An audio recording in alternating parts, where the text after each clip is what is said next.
नमस्कार, मैं हूं मनीषा गुप्ता और शक्तिमान डॉलर के सामने रुपए का दम निकल गया है। एक डॉलर का भाव 80 रुपए की दहलीज पे खड़ा है। एक्सपोर्टर्स की माने तो रुपया यहां से अभी और टूट सकता है। बावजूद इसके दुनिया की दूसरी करेंसीज के मुकाबले रुपया अब भी काफी कम टूटा है। रुपए की गिरावट को रोकने के लिए आरबीआई ने कई कदम भी उठाए हैं।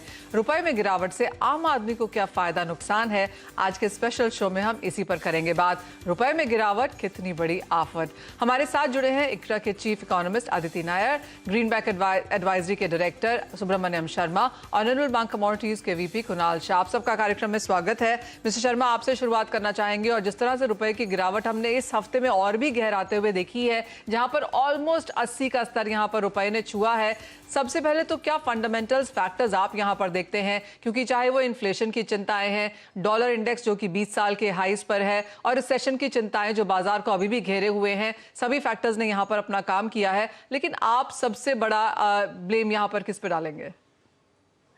देखिए, रुपए के जो गिरावट जो इसलिए इस साल के शुरुआत से हुई है, तो मेजर कारण हम देंगे जो एफआई के आउटफ्लो है। इनफैक्ट आपने इक्विटी मार्केट में जो गिरावट देखी है वो ऑलमोस्ट कंटिन्यूस रहा है। ऑलमोस्ट $30 बिलियन से ज्यादा एफआई ने यहाँ से माल बेच के पैसे रिपेट्रिएट किया है। तो सबसे मेजर रीजन फॉर ये जो डॉलर के स्ट्रेंथ या रुपया का वीकनेस का है, एफआई आउटफ्लो और जो डॉलर की डिमांड जो सप्लाई से ज्यादा थी उसके कारण हुई है।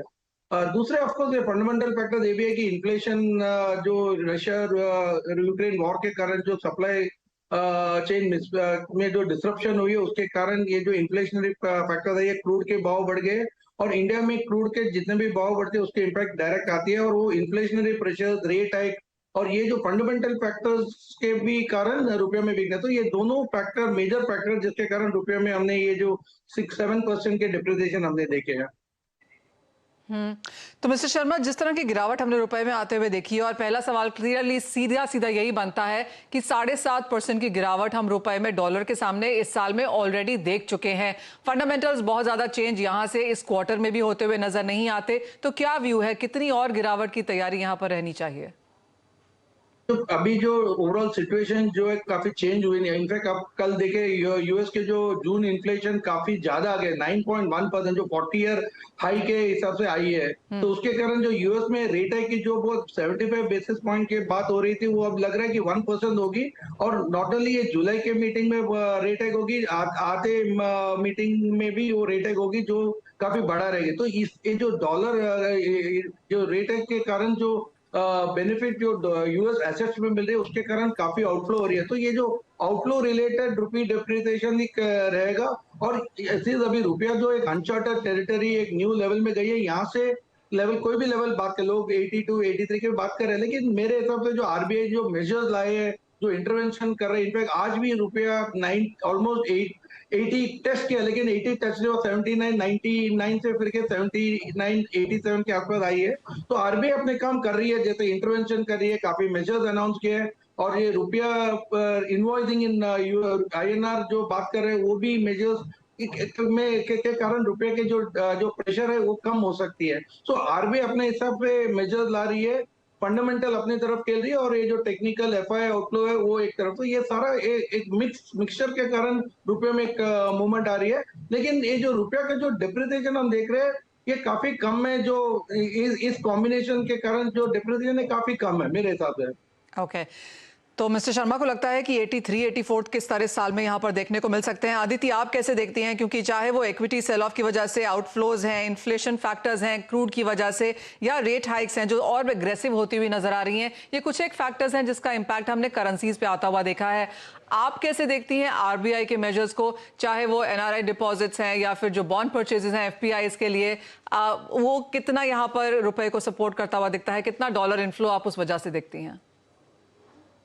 देखिए, जो आरबीआई ने मेजर लिए हैं उसमें से बहुत ज्यादा हमें इमीडिएट टर्म में इम्पैक्ट नहीं दिख रहा। हमें थोड़ा मीडियम टर्म में ज्यादा इम्पैक्ट दिख रहा है आरबीआई के मेजर्स का।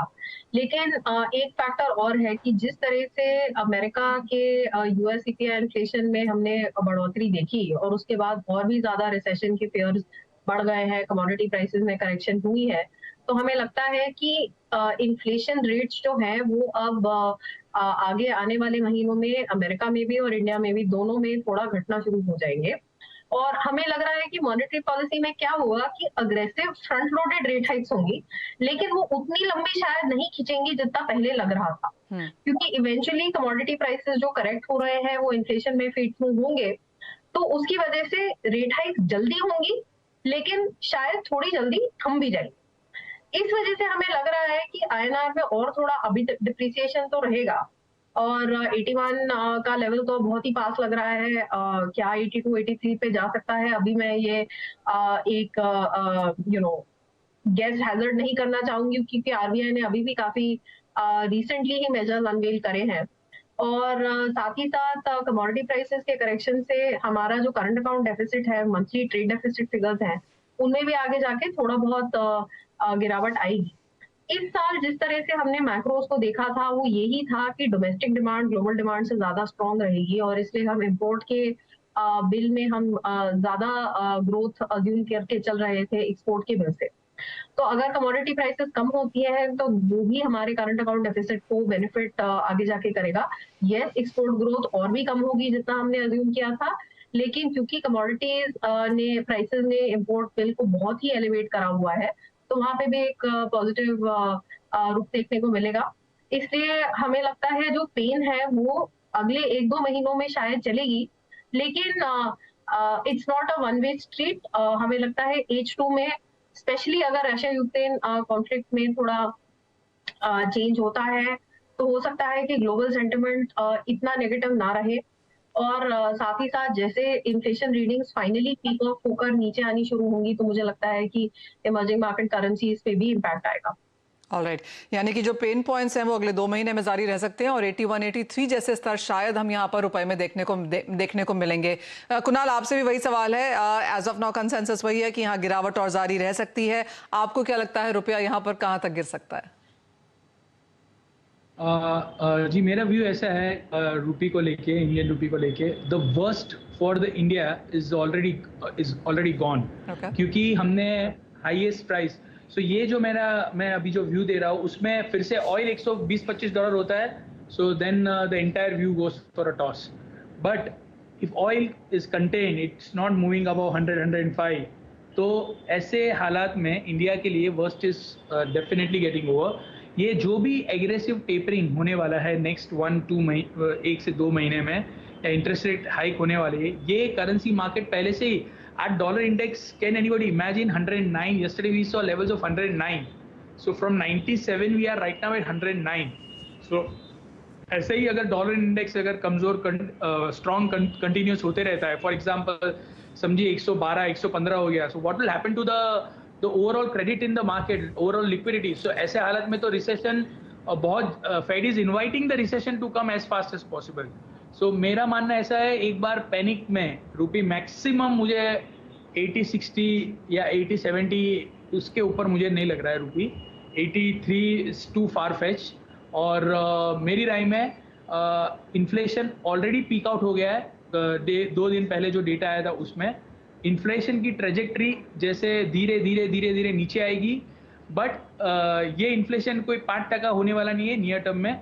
पूरे साल की एवरेज यूएस की इन्फ्लेशन की रहेगी 7.9 to 8%, और आने वाले महीनों में ये थोड़ा करके घटना चालू हो जाएगा, और कमोडिटी प्राइसेस में और भी गिरावट लग रही है, चाइना में प्रॉब्लम लग रहा है। सो इसके कारण भी आपको एक बेनिफिट मिलेगा। जैसे कमोडिटी गिरते जाएगी एक लेवल के बाद, तब धीरे धीरे यूएस का जो फेड का जो स्टेटमेंट है वो भी चेंज होता जाएगा। They will be less hawkish going forward. तो 1-8 महीने में थोड़ा बहुत और डेप्रिसिएशन देखने मिल सकता है, but not to worry, we will weather this crisis quite smoothly going forward. Okay, that's good to know.